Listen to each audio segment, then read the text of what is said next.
Shalom. Ada sukacita? Ada damai sejahtera? Syukur pada Allah. Siapa yang sukacita, angkat tangan. Wow. Jadi dari sekian orang yang sukacita, yang stres cuma saya. Bapak Ibu yang terkasih, hari ini temanya adalah, apa tema nih? Bersamamu, bersama pasangan, musibah atau mujizat. Hidup bersamamu, musibah atau mujizat. Kalau saya tanya, musibah atau mujizat? Hidup bersama pasangan Anda, musibah atau mujizat? Saya agak ragu-ragu. Suster dan para pastor tidak boleh menjawab ya. Karena umat bersama pastor adalah musibah. Coba umat yang di atas. Oi, halo. Hidup bersama pasangan Anda musibah atau mujizat? Musibah? Mujizat. Yang belakang, atas. Hidup bersama pasangan Anda musibah atau mujizat? Mujizat. Sebelah kiri saya. Hidup bersama pasangan Anda musibah atau mujizat? Yang di sini musibah atau mujizat? Mujizat? Setuju? Selesai toh ya. Semuanya sudah ada di jalan yang benar, ngapain lagi? Betul Bapak? Yo wes Bali yo. Bapak Ibu terkasih, memang melihat musibah atau mujizat itu tergantung dilihat mananya. Sama. Saya masih ingat waktu kecil ada teman saya. Namanya, karena saya di Sunda, saya ini lahir di Bandung. Hanya ayah saya orang Klaten, ibu saya orang Mount Island. Muntilan. Biar gaya sedikit dong. Saya besar dan lahir di Bandung, maka bahasa Sunda fasih. Bahasa Jawa sedikit-sedikit. Lalu waktu kecil saya ingat ada anak yang namanya si Sadul. Maaf, karena saya main dengan Sadul pakai bahasa Sunda. Si Sadul ini ngomong bahasa Sunda. Dan Sadul ini anaknya jorok. Dia umbelnya hijau. Naik, turun. Apollo 11. Lalu orang teman-temannya ngomong, Sadul, pakai bahasa Sunda. Sadul, eta, bahasa Sunda itu umbel tuh leho namanya. Sadul, gelo eta leho sia susut. Sadul, cici kui umbelmu. Ayo bersike. Tapi Sadul itu sayang dengan umbelnya. Walaupun umbelnya sudah ke bawah, dia hisap lagi ke dalam. Dan dia berkata, sayang, susah carinya. Dan dia sukanya cari layang-layang. Dia kejar layang-layang kemanapun layang-layang pergi. Dan kalau sudah terlalu banyak umbelnya, dia lap ke sebelah sini. Lalu kena matahari, itu umbel itu menjadi kering. Dan waktu dia berdiri di atas pematang sawah, ada angin, itu yang kering meletek satu-satu. Dan semua perempuan jijik melihat Sadul. Sadul, kamu mah jijik. Dan perempuan tidak suka pada Sadul dekat-dekat, karena bau dan umbelan. Itu masa kecil si Sadul. Tetapi Bapak Ibu yang terkasih, rupanya Allah berkarya besar dengan si Sadul ini. Karena sekarang si Sadul ini berdiri di depan Anda.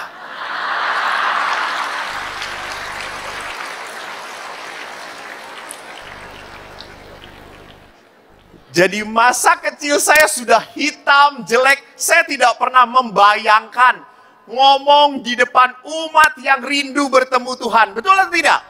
Betul. Anda rindu bertemu Tuhan, bukan mau ketemu orang kayak gini. Saya tidak tahu ini mujizat atau musibah. Musibah bagi saya karena diundang ke sana sini. Dan musibah bagi saya setiap selesai pertemuan, seminar, semua ibu-ibu minta foto. Dan saudara-saudara dengarkan. Kalau ibu-ibu minta foto, dia tidak tahu bahwa pastor ini laki-laki. Main mendesak saja, semua dieratkan ke pastor. Yo aku ki yo kepenaan gitu ya. Tapi kan saya masih deg-degan gitu ya. Dan ibu-ibu tenang, ayo Romo, ayo foto gitu ya. Saudaraku, apakah bapak-bapak itu musibah atau mujizat?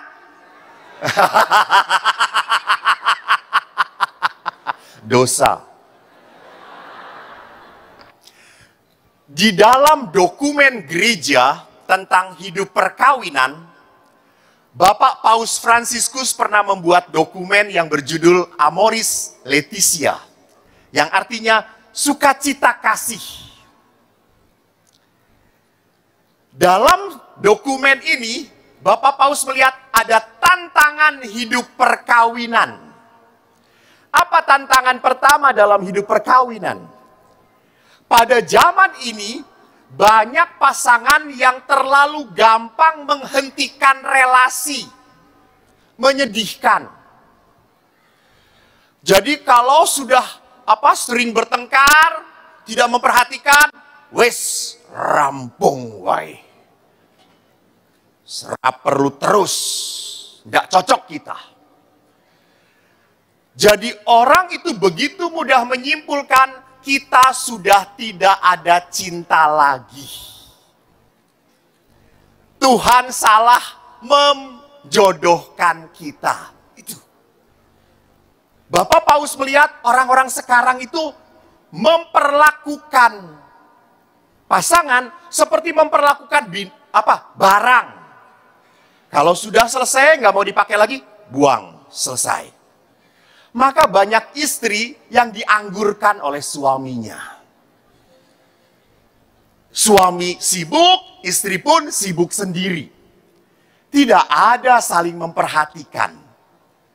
Jangan lupa, sebelum perkawinan, engkau adalah segala-galanya bagi suamimu.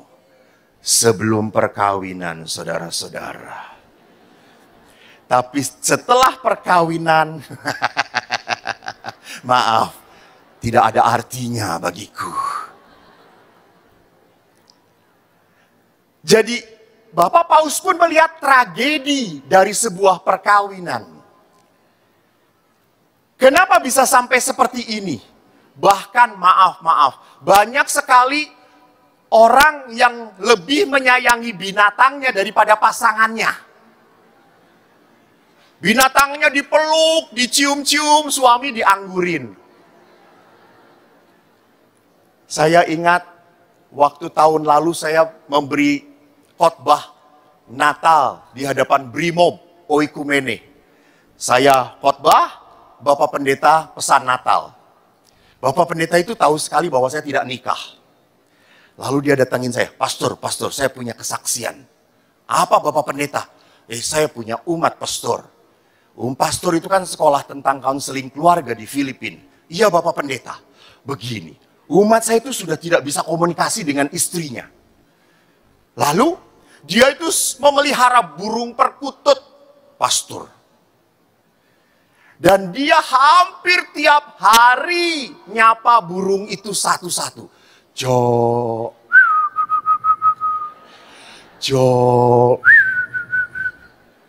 Dan istrinya nggak pernah diajak ngomong. Berangkat kerja pun, titip burung, pergi aja begitu. Tapi kalau udah pulang kerja, langsung dia datengin burungnya satu-satu. Dia pelihara baik, dia mandiin, dia bersihkan kandangnya. Sampai suatu saat si suaminya ini harus pergi keluar kota selama 3 hari. Lalu dia ngomong, saya 3 hari harus pergi keluar kota. tolong ya urus, rawat burung yang di kandang itu. Saya mau pergi kerja, kamu tolong rawat baik-baik. Ya, siap, kata istrinya. Lalu keesokan harinya, dia tahu kebiasaan suaminya memandikan burung. Satu-satu kandang dia turunkan sama-sama. Tapi satu dia semprot, sepret. Lama, kesel, jengkel. Karena dia tidak mencintai. Dia ambil selang yang besar. Serot! Dan apa yang terjadi? Semua burung itu ngelepek dan mati. Lalu dia berkata, wah, mati. Karena dia tidak terlalu cinta, dia taruh lagi. Udah biarin. 3 hari kemudian suaminya datang. Dan seperti biasa, dia baru selesai turun tas, dia langsung cari. Jo. Kok enggak jawab? Lihat lagi, Jo. Mati. Dia lihat semuanya mati. Langsung dia teriak, Mah, gimana ini? Kamu disuruh merawat burung-burung ini, semuanya mati. Kamu ini memang perempuan tidak bisa bertanggung jawab. Lalu istrinya dengan tenang ngomong, istri kan kayak gitu tuh, kalau punya masalah tenang-tenang tuh. Tapi kalau suaminya bermasalah baru ribut. Lalu dia berkata kepada suaminya, Pah, tenang, kenapa? Ini lihat burung-burungku mati. Pah, ingat janji perkawinan kita, Pah. Kenapa? Janji perkawinan saya berjanji kepada Tuhan untuk mengasuh dan mengurus 1 burung saja. Dan 1 burung ini sudah ada saingan 10 burung yang lain. Jadi daripada 1 burung ini mati, 10 saya matikan. Sebentar, kalau ibu-ibu, bapak-bapak tertawa wajar. Ini suster tertawa. Di susteran ada burung pastur siapa?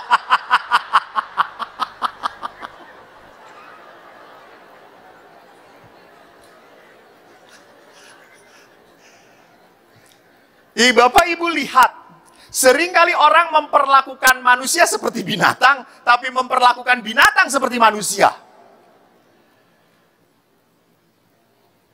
Maka mari kita juga lihat nomor kedua di dalam Amoris Laetitia nomor 42. Tantangan hidup suami istri yang kedua adalah apa? Suami istri sulit berkembang dalam hal kasih.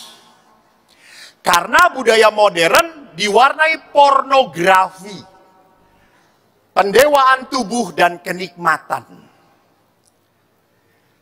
Zaman sekarang, maaf, bukan hanya anak muda, banyak bapak-bapak juga ketagihan pornografi. Dan pornografi ini merangsang kenikmatan dan ingin coba-coba. Maka saya itu pastor suka ditanyai umat, Pastor, dosa nggak kalau suami istri gayanya bukan missionaris position saja? Gaya 69 boleh nggak pastor? Dosa nggak? Gaya melayang boleh nggak pastor? Saya tuh sampai bingung gimana gayanya gitu. Terus saya terbang tinggi ada nggak? Ada gitu. Bahkan semua bertanya seperti itu, apakah itu dosa atau tidak? Lihat, ini semua muncul karena apa? Pornografi. Orang melihat lalu ngomong kepada istrinya, mah nyobain yuk, nyobain. Lalu istri, jijik. Kenapa? Karena seksualitas di dalam dunia modern terlalu dilihat kenikmatannya. Kenikmatannya. Sudah bukan lagi sebagai ungkapan kasih sayang. Maka kalau kenikmatannya menjadi berbahaya. Kenapa menjadi berbahaya? Maaf, perempuan banyak dijadikan objek kenikmatan pria. Karena di sini tadi pornografi dan pendewaan tubuh serta kenikmatan. Padahal dalam seksualitas kenikmatan itu nilai tambah, bukan tujuan. Karena sering kalau ibu-ibu sudah punya anak 10 tahun pernikahan, punya anak 2 atau 3, suka oleh suaminya kalau diajak berhubungan seksualitas sudah menolak. Sudahlah, nggak perlu begitu-begitu lagi. Sudah punya anak, mau ngapain? Memang istri biasanya, tidak semuanya, biasanya bisa menahan diri. Yang sering cepat pening kepala adalah suami. Maka para istri selalu ngomong, "Pak, udah jangan gitu-gitu." Lalu datang kepada pastor, "Pastor, sudah saya tidak maulah dengan suami begitu-begitu lagi." Lalu suami ibu ibu bagaimana? "Saya suruh jadi pastor saja ya." Bapak ibu yang terkasih, maaf, tidak menerima barang bekas.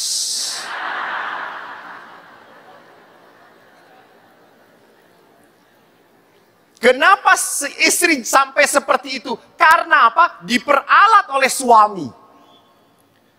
Maka suami itu kan harus mengerti, suami itu beda dengan istri. Pria beda dengan wanita. Pria itu naiknya cepat. Baru ngeliat kutang istri jatuh aja, "Ma. Istri, apa sih Pak?" Suami itu baik kalau apa? Kalau sudah minta jatah bulanan, ya atau 2 mingguan. Langsung deketin istrinya. "Ma, ayo ma. Ayo ma." Lalu ibu-ibu kan pinter menolak. Langsung ngomong, "Sedang ada tamu." "Oh ya wes, tak nonton bal-balan wae." Tapi beberapa hari kemudian masa tamu nggak hilang-hilang. Langsung datengin istrinya. "Ma, ayo ma, ayo ma." Lalu istrinya lebih pinter. Baluri minyak kayu putih. Kasih bawang merah, berambang merah.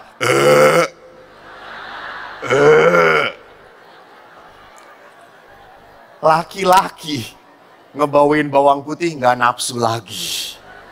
"Oh ya wes, tak main gaple wae." Tapi hasrat ini harus terlampiaskan. Dan pria makin cerdik, pandai, pintar. Dan makin garang dia. Ma, ayo masuk angin kok ranten, ayo ma." Akhirnya ibu-ibu istrinya tidak bisa mengelak lagi. Akhirnya, "Yo wes, cepat, wes, cepat. Serambung, kono, wes, kono."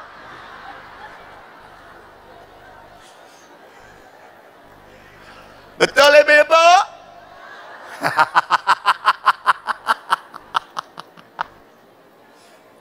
Jadi perhatikan kenapa bagi laki-laki untuk naik on cepat sekali. Baru ngelihat paha istri udah tang naik. Perempuan on off.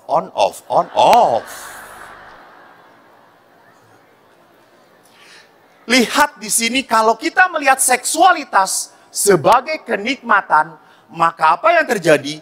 Dalam seksualitas pun akhirnya banyak dilukai. Ini yang menjadi keprihatinan dari Bapak Paus. Bahwa seksualitas tidak menjadi kudus lagi. Seksualitas itu suci. Tolong, jangan seperti seorang ibu. Saya pernah seminar berkali-kali. Dan selalu mengatakan, seksualitas itu suci. Lalu dia dengan suaminya suatu malam, Pak, ingat Romo berkata, seksualitas itu suci. Nah terus, sebelum kita lakukan, kita rosario dulu ya Pak.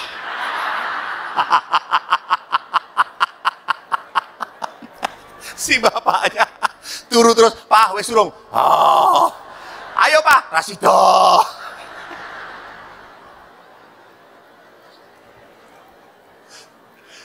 Jadi kekudusan itu bukan identik dengan yang seperti itu. Tapi kita menangkap, nanti saya terakhir akan berbicara seksualitas di dalam hubungan gereja, di dalam gereja.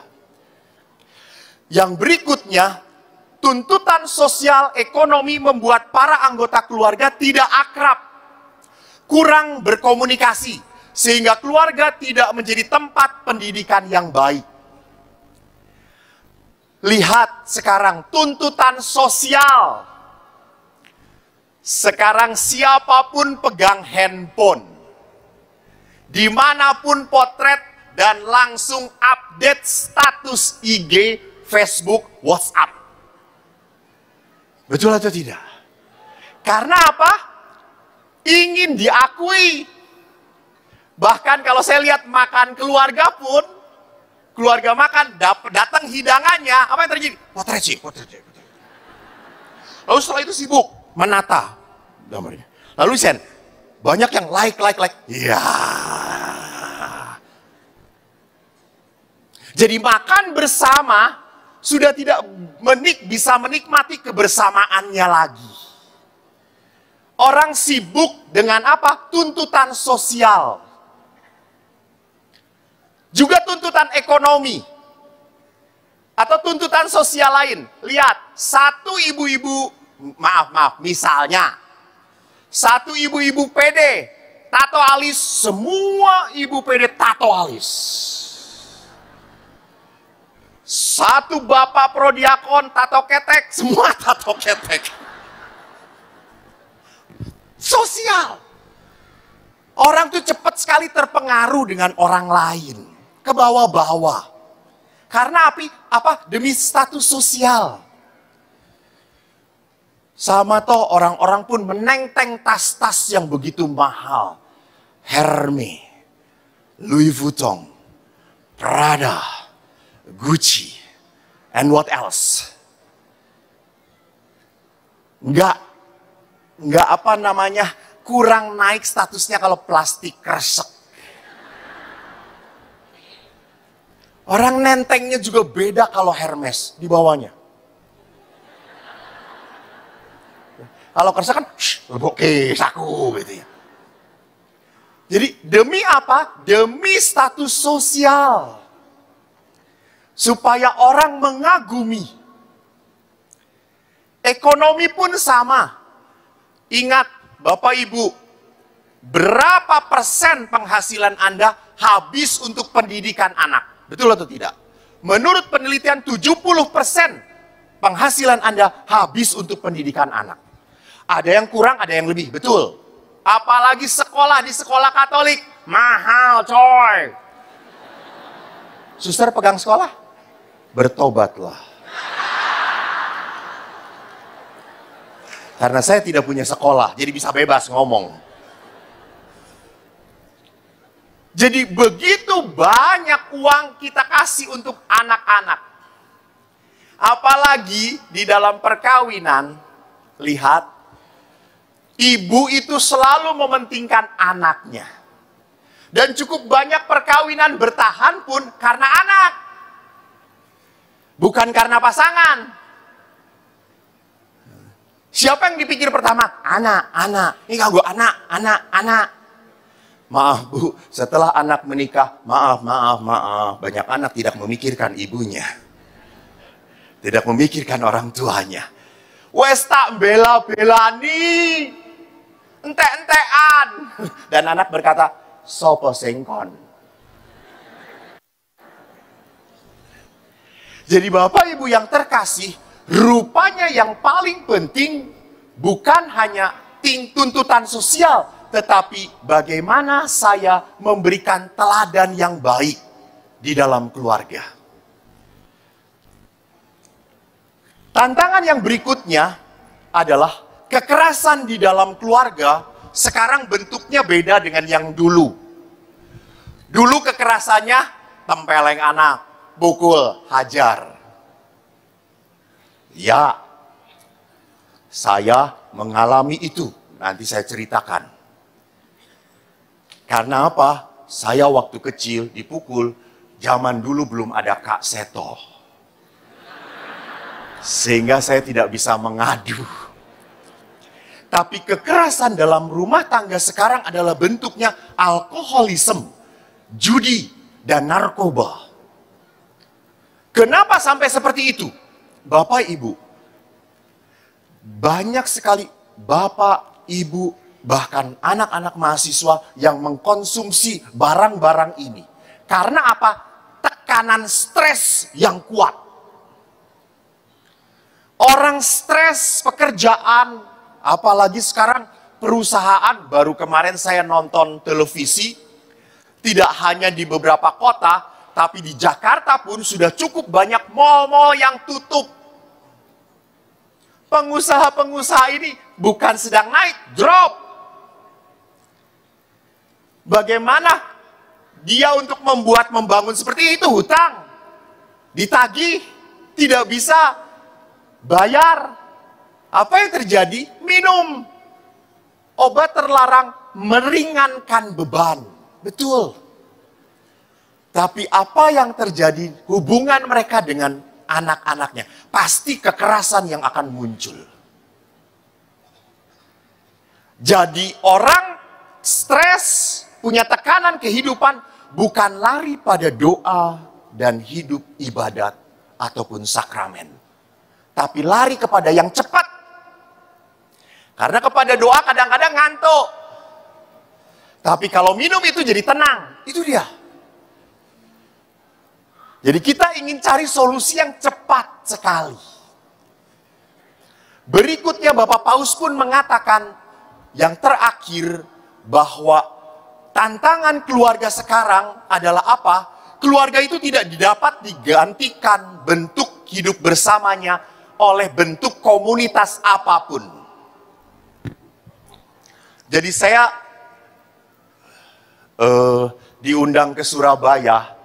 Saya minggu ini benar-benar kerja rodi. Kerja keras saya. Saya itu ngerti opo sing tak golei. Tanggal 12 saya sudah ngisi dengan PD Avila. Tanggal 13 kemarin saya ngisi dengan Bunda Kudus. Tanggal 13 sore misa di sini dengan kelompok Immanuel. Hari ini dengan Immanuel. Besok saya ke Malang mengisi juga. Pulang itu ke Bandung. Lalu setelah itu memberi retret para suster 1 minggu. Dan modar aku.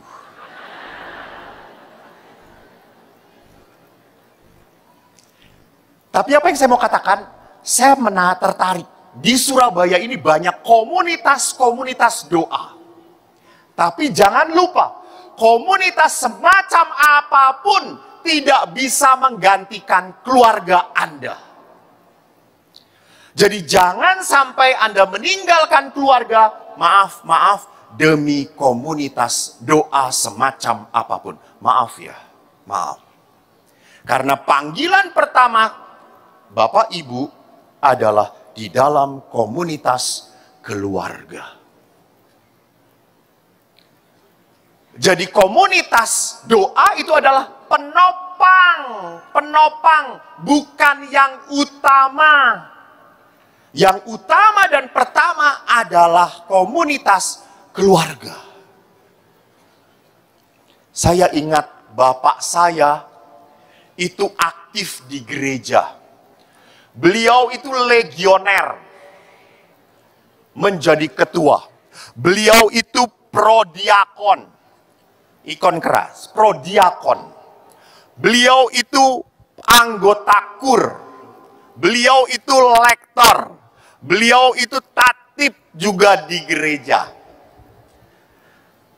Sampai kalau Senin latihan lektor, Selasa mengunjungi orang sakit, Rabu latihan nyanyi, Kamis rapat dengan pastor, Jumat dia ikutan doa jalan salib bersama, Sabtu pelayanan di gereja, hari Minggu Bapak Ibu 4 misa pagi sampai sore dia ikuti semuanya.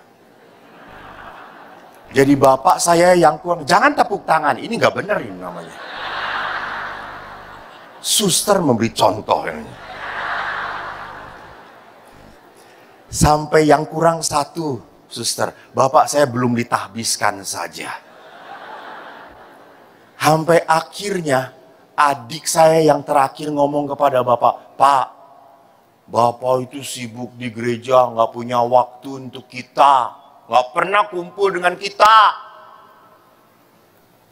Syukur pada Allah, Bapak bertobat. Bapak tinggalkan prodiakon. Bapak tinggalkan kur. Beberapa dia tinggalkan, dia punya waktu bersama anak-anaknya. Selamatkan pertama-tama itu apa? Keluarga. Komunitas lain, pelayanan itu penopang hidup keluarga. Jangan jadi nomor satu. Maka saya paling sedih, maaf, saya 25 tahun di pelayanan rumah retret. Dan di menghadapi 25 tahun pelayanan rumah retret, kalau sekolah Katolik retret, Anda tahu anak-anak yang punya masalah besar adalah anak-anak siapa? Prodiakon.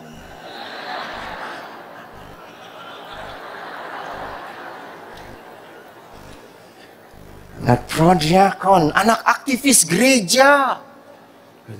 Karena apa? Karena kurang diperhatikan. Tidak punya waktu orang tuanya untuk memberi kasih kepada anak-anaknya. Dia hebat pelayanannya, dipuji, oke. Pastor senang, oke. Tapi anak-anak tidak nyaman. Dan ini menjadi sebuah keprihatinan. Bapak Paus pun mengatakan hal yang sama. Keluarga tidak bisa digantikan oleh komunitas seperti apapun. Apalagi komunitas hobi, komunitas doa pun tidak bisa menggantikan. Dan pesan, ini yang saya aneh. Dari dokumen ini, Bapak Paus tidak pernah menyebutkan wanita secara langsung, tetapi tentang pria itu langsung Bapak Paus ngomong. Peran ayah, maaf para bapak di sini, peran bapak tidak dapat digantikan oleh siapapun. Maka saya kagum, hari ini begitu banyak bapak-bapak yang datang ke tempat ini. Tepuk tangan untuk para bapak. Ini menunjukkan pertobatan bapak-bapak. Apalagi yang putih-putih di sana. Jadi Bapak Ibu yang terkasih, Bapak Paus mengatakan apa? Peran ayah tidak bisa digantikan. Memang selama ini yang dekat dengan anak siapa? Ibu. Ayah itu maaf, seolah-olah hanya menjadi mesin penghasil uang. Sudah kerja, aku capek, aku pulang mau apa? Istirahat. Titik. Maka jarang menyentuh anaknya, jarang menyapa anaknya, apalagi menimang anaknya. Hampir jarang. Maka ikatan emosional antara bapak dengan anak amat minim sekali. Bapak juga sering, karena ayah-ayah itu kan seringkali kurang ekspresif. Karena beberapa anak-anak ngomong, Romo, ayah itu ya, kalau kumpul dengan teman-temannya, wah bisa ketawa-ketawa. Kayak wong edan. Tapi kalau udah di keluarga, meneng weh. Ojo ngono. Ojo ngene. Cuma itu. Tidak pernah mendengar di keluarga ketawa terbahak-bahak, Romo. Maka saya dalam seminar, saya bisa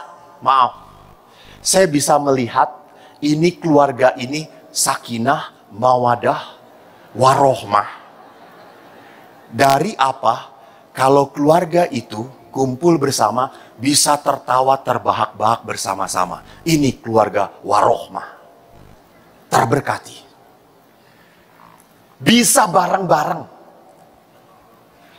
Saya ingat ayah saya itu paling senang mengumpulkan anak-anak. Dia dengan anak-anak dengan saya main bola bersama-sama. Jadi karakter ayah keras dalam diri saya, betul.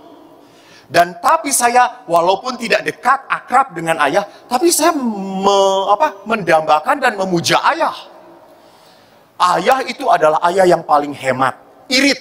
Dan dia menikmati apa yang dia miliki. Jadi dia itu pernah kita ke Muntilan, lalu ada keponakan-keponakannya. Dia ajak keponakannya rekreasi. 10 keponakan. Dan kita tidak punya mobil. Dan ayah bukan orang kaya. Tentara pangkatnya meng kene. Hobinya apa? Menghormati komandan.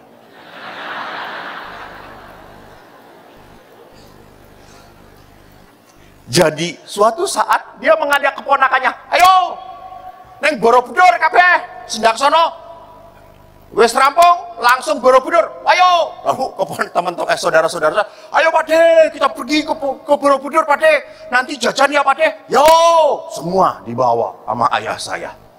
Lalu apa yang terjadi? Kita naik angkot bersepuluh dengan ayah 11. Ayah berkata, kue pangku, kue pangku, kue pangku, kue pangku. Lalu supirnya itu langsung, oh melebu 10 bayar 5. Lalu kan tentara ya, oh pokoknya mboten Pak E.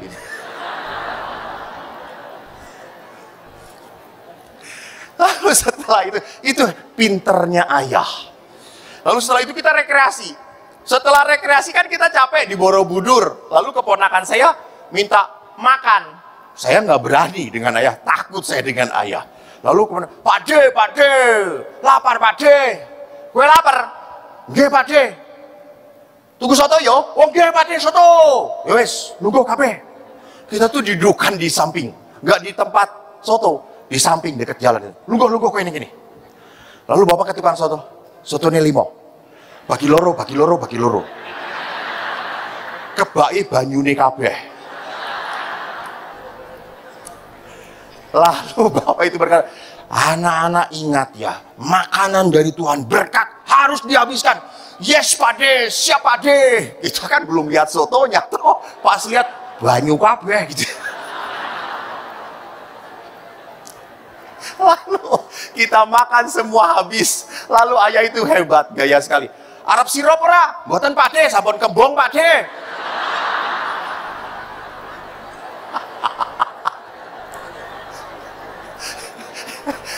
Bapak Ibu, itu model ayah saya. Sorry. Ini hanya ini. Nanti saya perlihatkan dalam luka batin. Itu tuh masuk pada saya. Saya kemarin kan perjalanan dari Medan sampai Jakarta Surabaya. Saya kalau naik pesawat selalu bawa botol. Hemat, saya nggak mau beli aqua. Mahal aqua di bandara ataupun di pesawat. Harganya tidak masuk akal. Nah, kebetulan pesawat dari Kuala Namu, Medan, sampai Jakarta, itu telat. Sehingga sedangkan Jakarta, Surabaya, on time. Saya lari. Karena lari, lupa ngisi. Lalu, saya duduklah. Padahal kan sekitar 1,5 jam ya. Atau 1:10 menit gitu ya. Saya haus. Karena udah lari-lari. Lalu ada pengumuman. Siapa yang beli di tiket.com, tiketnya akan mendapat snack gratis dari kami, gitu ya. Saya dapat tiketnya bukan di tiket.com, saya cuma diem saja. Saya hanya berkata, Tuhan kasihanilah aku, Tuhan kasihanilah aku. Si mbaknya tuh saudara-saudara. Dia lihat daftar, Pak ini. Saya tuh kebetulan duduk di situ. Sebelah saya dikasih, saya diem. Dan hebatnya orang beriman. Mbak itu melihat pada saya, oh Bapak tidak ya? Lewat aja, kurang ajar kata saya. Jadi saya tuh menelan air liur menahan. Karena dibelajari oleh ayah. Telan air liur. Yen kue haus, telan air liur li. Bapak Ibu yang terkasih, si mbaknya balik lagi. Tiba-tiba ngasih pada saya, Pak, ini sisa. Syukur pada Allah, sisa pun berkat saudara-saudara. Tapi saya langsung ketawa, buset, saya masih punya uang 500.000, kenapa aku saja nggak mau beli, mendingan ini, turunan siapa? Ayah.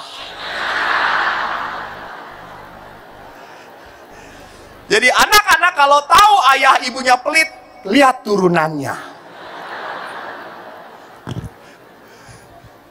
Setelah kita melihat tantangan demi tantangan yang diucapkan oleh Bapak Paus, mari kita lihat Injil untuk menopang permenungan kita. Tadi kita kan punya masalah.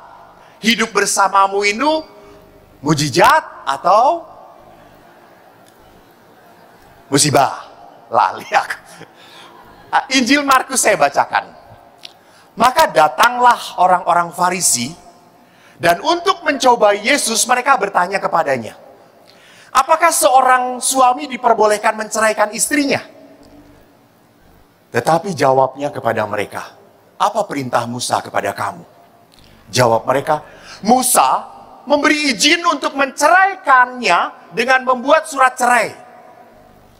Lalu kata Yesus kepada mereka, justru karena ketegaran hatimulah maka Musa menuliskan perintah itu untuk kamu. Sebab pada awal dunia Allah menjadikan mereka laki-laki dan perempuan. Sebab itu laki-laki akan meninggalkan ayahnya dan ibunya dan bersatu dengan istrinya sehingga keduanya itu menjadi satu daging. Demikianlah mereka bukan lagi dua melainkan satu. Karena itu, apa yang telah dipersatukan Allah tidak boleh diceraikan manusia. Demikianlah Injil Tuhan. Terpujilah Kristus. Bapak Ibu, perhatikan di ayat terakhir. Coba kita baca bersama-sama. Ayat 9. 1, 2, 3. Karena itu,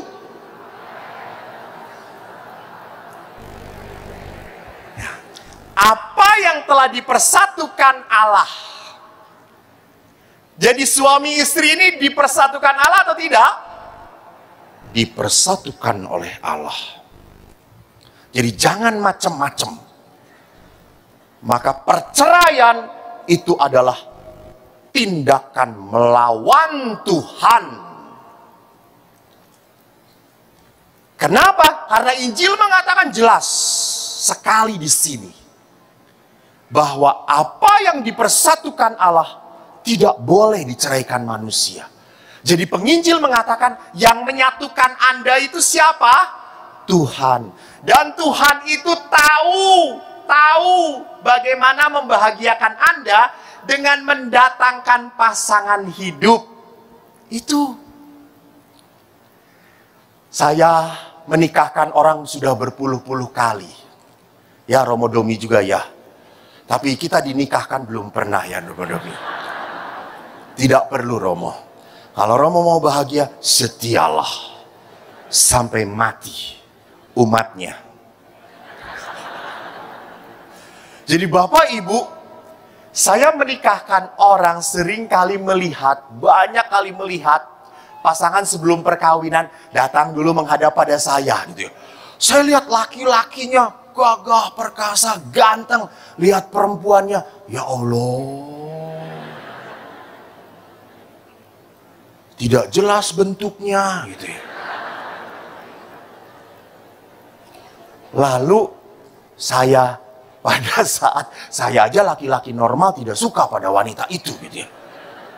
Maka pas wanita itu ke toilet, saya tanya kepada laki-lakinya, kamu betul itu pasangan kamu? Calon kamu? Iya pastor. Apa bagusnya, kata saya itu. Dan dia dengan tenang berkata, pastor tidak melihat yang saya lihat. Iya. Langsung saya jawab, ya iyalah kalau gue yang lihat lu lihat, gue jatuh cinta sama dia. Lihat Bapak Ibu, bahwa Anda boleh berpacaran dengan banyak orang, betul. Tetapi kenapa memilih si borok kokok ini?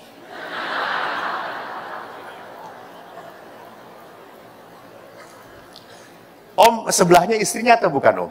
Iya istrinya. Kok berjauhan duduknya? Kelihatan kalau istri asli berjauhan. Kalau berdekatan baru ketemu sekarang di sini gitu ya. Sudah berapa tahun Om menikah Om? 34 dengan yang ini. Ya betul. Syukur karena 34 tahun. Ini serius, pertanyaan serius. Dulu pernah pacaran atau belum? Sudah. Apakah ini cinta pertama Om? Tidak. Ibu, apakah dulu punya pacar lebih banyak daripada Om? Nggak tahu, tapi Om bukan yang pertama. Atau yang pertama? Bukan. Lalu mengapa memilih yang seperti ini? Bapak saya tidak tanya Bapak, tanya Ibu.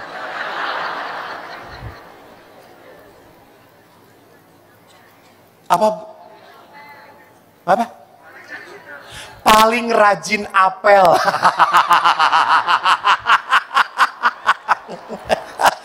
Saya percaya, Ibu cantik banyak saingan. Terusin aja. Jadi Ibu menikah kepada Bapak karena kasihan ya. Oh rajin ya wes tak kawini wae. Just kidding Ibu, maaf. Jadi perhatikan bahwa betul begitu banyak orang yang datang di hati saya, tiba-tiba dengan yang ini saya pas. Saya klop. Saya bisa sampai mati dengan dia. Ini. Maka seringkali kalau saya itu melihat pasangan suami istri suruh yang calon pengantin itu suruh mengucapkan janji, mereka kan suka terharu ya. Saya Eko Wahyu memilih engkau Sarmina untuk menjadi istri saya. Lalu semuanya itu memandang, iya. Maka seorang Mas Dinar pernah tanya pada ibunya, Mah, kenapa kalau janji perkawinan kok menangis mereka? Ibunya juga ibunya.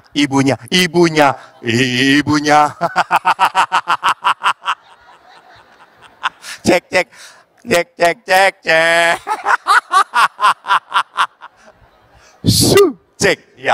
Cek. Mengapa? Mengapa ibunya? Oh, saya kerasin aja. Mengapa ibunya ikut menangis? Lalu sang ibu berkata kepada anaknya, betul, ibu ikut menangis. Karena apa? Karena Allah. Harus begini, Mas. Karena atau si Masnya harus begini. Panitia tolong dibayarnya 2 kali. Saya pegangnya berat.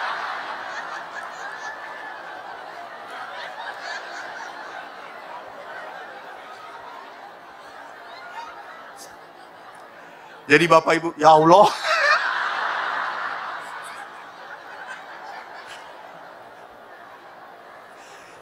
Karena, tuh kan nggak ada.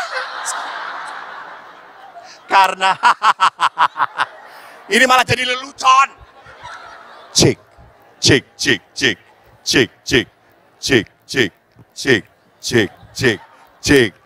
Ibu pegangin. Cek. Thank you. Terima kasih. Karena, ada. Saya ceritanya jadi lupa lagi. Jadi, malah nggak enak yang ini. Jadi Anda senang saya menderita begini. Lihat wanita. Di mana-mana selalu tegaan. Ya, mereka akan benerin dulu pakai ini. Saya deketin saja di sini. Saya telan mic. Jadi yang lihat di sini, di dalam perkawinan, bahwa perkawinan itu adalah rencana Tuhan, maka perkawinan itu punya ciri apa? Pertama, kasih seorang suami istri harus bersifat fisik dan spiritual. Bukan hanya karena naluri perasaan, saya bukan hanya tertarik karena bentuk tubuhnya, betul. Pertama memang laki-laki tertarik pada wanita karena bentuk tubuh. Saya tanya anak SMA, nah, kamu senang perempuan yang bodinya kayak apa? Betul, ya. Yang aduhai. Laki-laki kalau cerita, lihat jalan pantatnya, betisnya, fisik.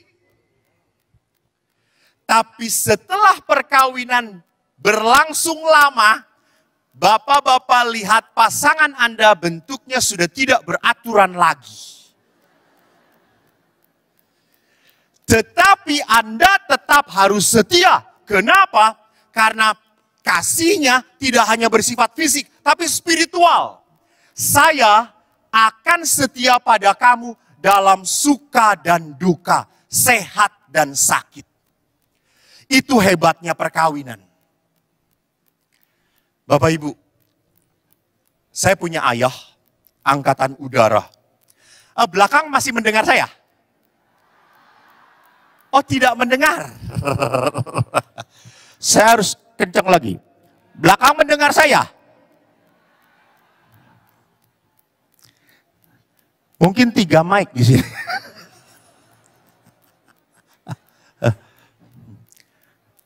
Mic-nya diapain, Pak? Udah ditelan ini, Pak. Jadi, Bapak Ibu, saya mempunyai cek itu jalan? Bagus? Ini tepuk tangan ngerti apa? Jadi dalam sesi kedua, nanti saya akan berbicara bagaimana perkawinan bisa menjadi musibah kalau di dalam perkawinan kita hanya menyimpan marah, jengkel, kecewa kepada pasangan kita. Oleh karena itu, kita akan break sejenak. Dan Bapak Ibu yang membutuhkan xiao pian, lai. Terima kasih, Tuhan memberkati.